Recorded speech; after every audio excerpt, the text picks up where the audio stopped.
All right, also in the East, the Knicks took a 3-1 lead after a Game 4 win in Philly. Jalen Brunson scored a franchise-high 47 points for the Knicks. They are now minus 900 to win the series and advance to the next round.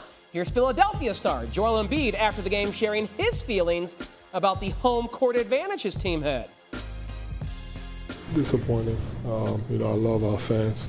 I think it's unfortunate, and I'm not calling them out, but it is disappointing. Obviously, you got a lot of Knicks fans, and they're down the road and never seen it. And I've been here for 10 years.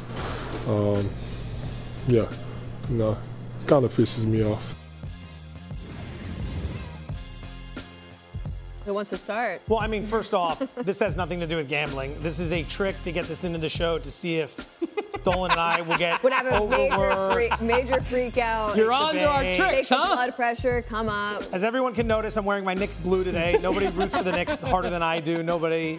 Don't even joke about it. I don't. The thing with Embiid, you can call out the fans all you want. Where were you in the second half, right? Like for this series, they're going to try to get back into it. The big problem, the bench. 2 for 11, 6 points. Like Deuce McBride had a better game off the bench than the entire Sixer bench. And you can't have that effort when not Tyrese Maxey, but Tobias Harris is a major offensive hole. Kyle Lowry's not contributing anything on offense. You got 2 guys. You got Embiid and Maxey. This is going to happen.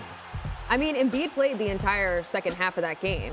I mean, he gave it his all, but it also feels like this is a series where it's Joel Embiid versus Jalen Brunson, and that's it. Jalen Brunson had a big game, they won. The game before that, Embiid had a big game. The Sixers were able to win. It's just, there's not enough role players around the Sixers, Embiid, obviously, that just could get this thing done. I don't expect them to win. There's too much crying.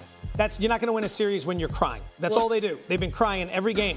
Crying at officiating, woe is me. Knicks are just out there handling their business. Surprisingly calm about this. When's the next time you're on with your boy Stephen A on First Take? Are you on this week with him? I don't know. You don't want to show up there? I'm trying to flex. Well, he's going to have something ready, I'm sure, for Joe, and I don't want to miss it. I mean, it is embarrassing to have that many Knicks fans inside Wells Fargo. It truly, that's not cool. We need to show up. Really need to show up. Can't wait. Show up. No one's showing up. What do you mean? The Knicks fans deserve. Look, listen. The Knicks fans had no problem walking right in there, taking over the building, and then Baker Mayfield plant the flag at the Ohio State 50 after the game. What are you going to do about it? I mean, the Philly fans want to cheer. Go give them something to root for. This team can't close. They haven't gotten past the second round. They had a shot to win that game. It's not like they got blown out and it was an embarrassment. They lost the game. They should have lost the game and whatnot, but I still think the fans should be showing up a little bit more. Okay. All right. So a little bit of agreement there with Joel Embiid. Meanwhile, on Sunday, no gambling advice whatsoever there, by the way. I want to make that point very clear. We didn't get to that question. Sorry, had to move on. Had to move on to this, Joe. Didn't have time. The Wolves swept the Suns. They were 12-1 to do so in that series. Phoenix had not been swept in a 7-game series since '89. Minnesota will advance to take on the winner of the Nuggets-Lakers series. So, Joe, this is a team that flirted with the 1 seed all year long in the Western Conference. They're 9-1 to win the title. Still not even close to favorites in the Western Conference. Should we be considering a buy on the T-Wolves now? I mean, we talked about it on this show so much at 25-1 and at 20-1. And now it's like, you missed it. Yeah. Like, you missed it. The opportunity was there. They're the #1 defense. Look, in the modern NBA, your offense is your floor. What do you have defensively? That's going to be the key that matters here.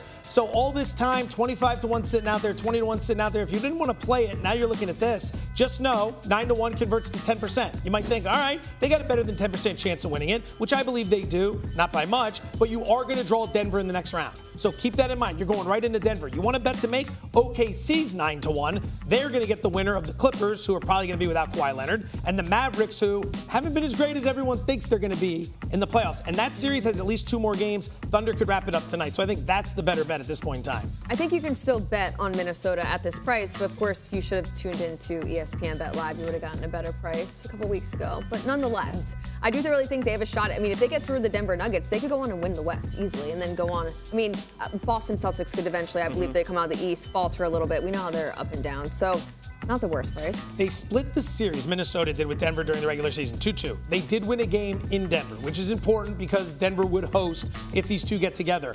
It's a monster series, though. That's a big step up. Minnesota does look like a team that's learning its lesson, getting better every single year. This year, the way they close that out, that's a pedigree right there. They look like a team with a bit of a championship pedigree. They're growing.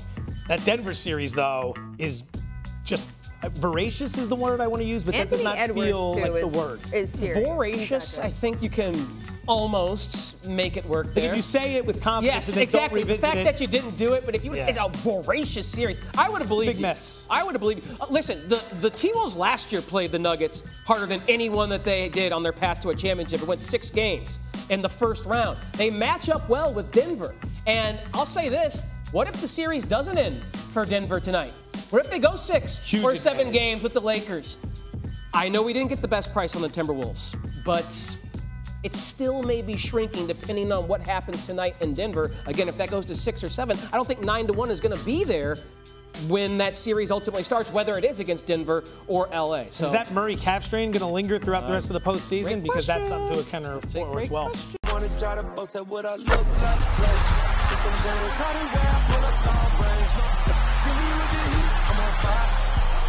NBA